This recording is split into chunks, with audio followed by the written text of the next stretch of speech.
বাংলার শহরে নতুন জসপ্রীত বুমরার আগমন, বুমরার থেকে ভয়ঙ্কর বোলার হব। আজকের প্রতিবেদনটা থাকছে সুপার ওভারের সুপারম্যানের গল্প। বিস্তারিত জানতে প্রতিবেদনের সঙ্গে থাকুন। এই তো দেখুন না, কিছুদিন আগে ইমার্জিং এশিয়া কাপে সুপার ওভারের সুপার রিপন মন্ডলের দৈরতেই কিন্তু রানার্স আপ হয়েছিল বাংলাদেশ। সে কথা হয়তো কেউই ভুলে যায়নি।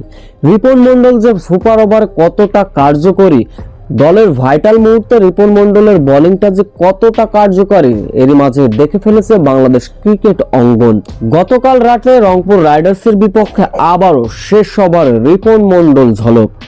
শেষ যখন জয়ের জন্য প্রয়োজন ছিল রংপুর রাইডার্সের 7 রান, ওই ওভারে তুলে নিলেন দুইটি উইকেট, ম্যাচ করলেন টাই।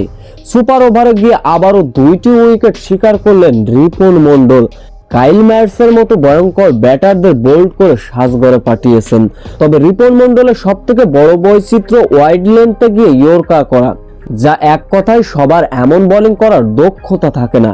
তাই তো সকলে অনেকে প্রশংসা বাড়াচ্ছেন রিপন মন্ডলকে। তিনি নাকি ভবিষ্যতের বাংলার বুমরা। রিপন মন্ডলের এমন বোলিং দৈরতের দিনে জয় পেয়েছিল Rangpur Riders. Man of the match নির্বাচিত হলেন রিপন মন্ডল। তিনি বলেন, আমি বুমরাকে ফলো করি, আমি বুমরার মতো ভয়ঙ্কর বোলার হতে চাই।